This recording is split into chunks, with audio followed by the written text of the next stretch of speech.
নমস্কার সকলকে। পবিত্র বেদ সনাতন ধর্মের মূল ধর্মগ্রন্থ। এই বিষয়ে মহর্ষি মনু বলেছেন, বেদ অখিলা ধর্ম মূলম, অর্থাৎ বেদ এই অখিল বিশ্ব ব্রহ্মাণ্ডের ধর্মের মূল। এছাড়াও আপস্তম্ভ ধর্মসূত্রের প্রথম প্রশ্নের প্রথম পটলের প্রথম খণ্ডের তৃতীয় নং সূত্রে বলা আছে, বেদ আশ্চা, অর্থাৎ ধর্মের ক্ষেত্রে মুখ্য প্রমাণ হচ্ছে পবিত্র বেদ। কিন্তু দুঃখের বিষয় এটাই যে আমাদের 90% সনাতনীদের ঘরে আজ পবিত্র বেদ নেই। এই কারণেই অপপ্রচারকারীরা নানা রকম কথা বলে বেদ নিয়ে। কেউ বা বলে পবিত্র বেদে ঈশ্বরের শরীরের বর্ণনা রয়েছে, কেউ বা বলে সেখানে সাকার ঈশ্বরের পূজার কথা বলা রয়েছে। চলুন আজ রায়ন চক্রবর্তী নামে এমন এক ব্যক্তির বক্তব্য আপনাদের সামনে তুলে ধরেছি। আমি বেদ সংহিতা থেকে, বিশেষ করে বেদের মন্ত্র সংহিতা থেকে ঈশ্বরের সাকারত্ব প্রতিপাদনমূলক যে শ্রুতি রয়েছে, যে মন্ত্রগুলো রয়েছে, সেগুলো আপনাদের দেখানোর চেষ্টা। বেদে ঈশ্বরের সাকারত্ব প্রতিপাদন হয়েছে এবং ঈশ্বরকে শরীর হিসেবেও কল্পনা করা হয়েছে, বলা হয়েছে। তাহলে দেখুন ঋগ্বেদে কি বলছে। ঋগ্বেদ এটি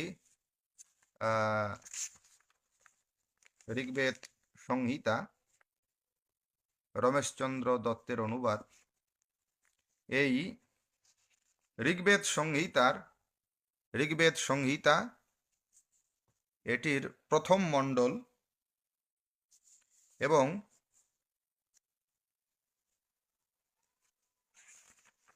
ঋগ্বেদ সংহিতার প্রথম মণ্ডল সূক্ত নাম্বার 25তম সূক্ত। এই সূক্তের মন্ত্রগুলোর যিনি দ্রষ্টা ঋষি, তার নাম শুনশেব ঋষি। এই ঋষি কি বলছেন দেখুন। মন্ত্র সংখ্যা 13। উনি বলছেন, বিভ্রদ্রাপিং হিরণ্যয়ং বরুণবন্ত নির্নিজং পরিস্পশো নিষেদিরে। ঋগ্বেদ সংহিতা প্রথম মণ্ডল 25 সূক্ত এবং মন্ত্র সংখ্যা 13। বরুণ রূপী পরমেশ্বরের কথা বলছে। কি বলছে? ঋষি বলছেন, বরুণ সুবর্ণের পরিচ্ছদ ধারণ করে, সুবর্ণ স্বর্ণের পরিচ্ছদ বস্ত্রাভরণ ধারণ করে আপন পুষ্ট শরীর আচ্ছাদন করেন। হিরণ্যস্পর্শী রশ্মি চারদিকে বিস্তৃত হয়। বরুণরূপী পরমেশ্বরের কথা শুনশেব ঋষি বলছেন যে সেই বরুণরূপী পরমেশ্বর তিনি আপন পুষ্ট শরীরকে সুবর্ণের পরিচ্ছদ ধারণ করেন, অর্থাৎ স্বর্ণাভরণ স্বর্ণালঙ্কার দ্বারা তিনি তার পুষ্ট শরীরকে আচ্ছাদন করেন। যদি পরমেশ্বর নিরাকার হন তাহলে তার শরীর আসলো কি করে? আবার সুবর্ণের পরিচ্ছদ যদি শরীর না থাকে তাহলে সুবর্ণের পরিচ্ছদ স্বর্ণালঙ্কার দিয়ে কি হবে? সুতরাং এখানে শুনশেব ঋষি স্পষ্ট করেই পরমেশ্বরের সাকারত্ব তো নির্ণয় করছেন, উপরন্তু বরুণরূপী পরমেশ্বর তার সুবর্ণময় পরিচ্ছদ এবং পুষ্ট শরীরের যে বর্ণনা তিনি করলেন,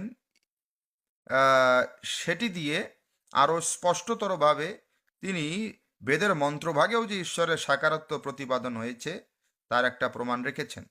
এছাড়াও দেখুন, এই ঋগ্বেদের প্রথম মণ্ডলের 25তম সূক্তের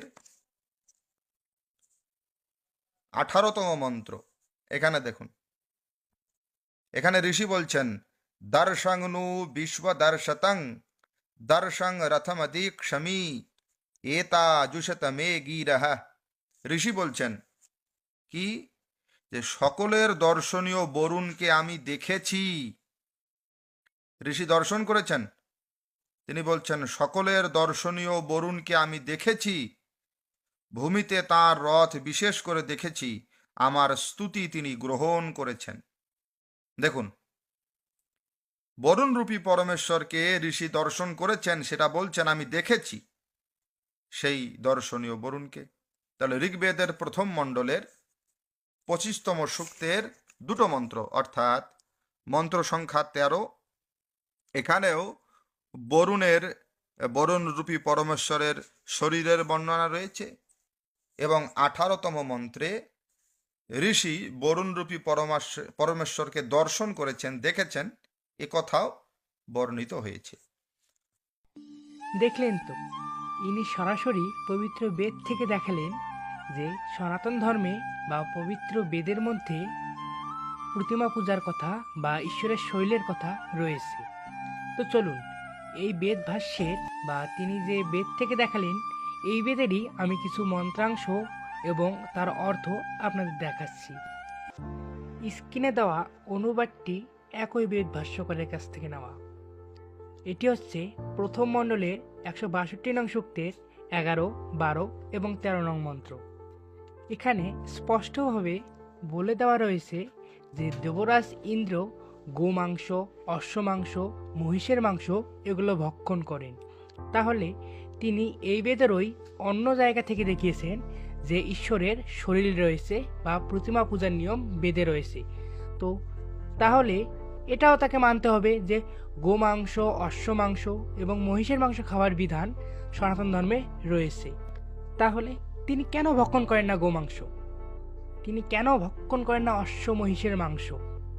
প্রশ্নটা থেকেই যায়। প্রকৃতপক্ষে হ্যাঁ, এনারা হলেন সেই রকম বক পণ্ডিত যারা তাদের নিজের স্বার্থ মতো বেদমন্ত্রের অপপ্রয়োগগুলো বা অপভাষ্যগুলো গ্রহণ করে, আবার যখন সেগুলো স্বার্থের বিরুদ্ধে যায় সেগুলোকে ত্যাগ করে। যেখানে পবিত্র বেদ সনাতন ধর্মের মূল ধর্মগ্রন্থ, তো সেই মূল ধর্মগ্রন্থের এই রকম দ্বিচারিতাপূর্ণ ভাষ্য মান্য করা কখনো উচিত না। তো চলুন, প্রকৃত ভাষ্য বা প্রকৃত বেদমন্ত্রে তিনি যেই মন্ত্রগুলো দেখিয়েছেন তার অর্থ কী রয়েছে দেখে আসি। দেখুন, এটি হচ্ছে সেই মন্ত্র, ঋগ্বেদের প্রথম মণ্ডলের 25 নং সূক্তের 13 নং মন্ত্র। এখানে বলা রয়েছে, সূর্য যেভাবে শয়নের ন্যায় উজ্জ্বল জ্যোতির্ময় বাহ্য স্বরূপকে ধারণ করে তথা শুদ্ধ প্রকাশকে বস্ত্রের ন্যায় ধারণ করে এবং প্রকাশের কিরণ তার চারিদিকে বিরাজমান, সেইভাবে রাজাও স্বর্ণের তৈরি কবচকে ধারণ করে এবং সর্বদা শোধন, ন্যায়, বিবেক এর আসনে বিরাজ করে, অথবা অতি শুদ্ধ বস্ত্রকে ধারণ করে সত্য অসত্যকে দর্শনকারী তার অধীন দূত এবং বিদ্বানগণ তার কাছেই অবস্থান করেন। এইভাবে পরমেশ্বর তেজময় রূপকে ধারণ এবং শুদ্ধ সত্য তত্ত্বকে গ্রহণ করে এবং স্পর্শকারী বা তেজস্বী সমস্ত সূর্যাদি দিব্য পদার্থ তারই আশ্রয়ে বিরাজ করে। তাহলে এখানে আপনারাই দেখুন কোথায় রয়েছে যে ঈশ্বর তার নিজের শরীর বস্ত্র দ্বারা আচ্ছাদন করে রয়েছেন, তাও আবার স্বর্ণালঙ্কারযুক্ত।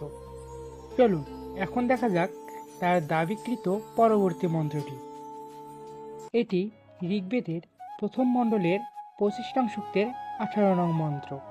এখানে বলা রয়েছে, এই পৃথিবীতে সকলকে দর্শনীয় রথের উপর অবস্থিত মহারথী রাজার ন্যায় বা সূর্যের ন্যায় তেজস্বী পরম রসস্বরূপ আনন্দময় পরমেশ্বরকে পুনঃ পুনঃ দর্শন করার জন্য আমার এই বেদবাণীকে সেবন করো, অর্থাৎ এর শ্রবণ, মনন এবং অভ্যাস করো।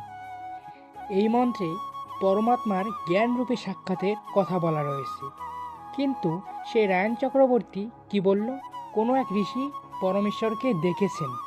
তাহলে বলুন, এগুলোকে আপনি কি বলবেন? সনাতন ধর্মের প্রচার নাকি পবিত্র বেদ নিয়ে অপপ্রচার? কেউ যদি বলে যে আমি যে ভাষ্যগুলো দেখালাম সেগুলো ভুল এবং উনি যে ভাষ্যগুলো দেখালো সেগুলো সঠিক, তবে অবশ্যই তাকে এর পূর্বে আমি যে মন্ত্রের রেফারেন্সগুলো দেখিয়েছি সেগুলো মানতে হবে।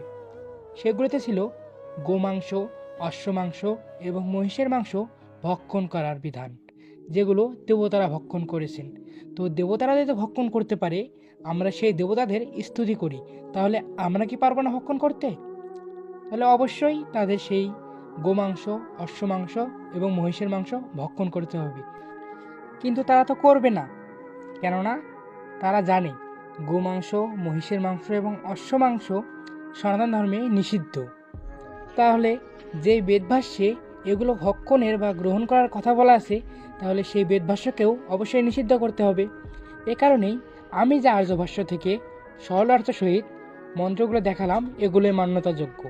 এ থেকে এটাই প্রমাণিত হয় যে রায়ণ চক্রবর্তী সনাতন ধর্মের প্রসার নয়, বরঞ্চ বেদ নিয়ে তিনি করছেন অপপ্রচার।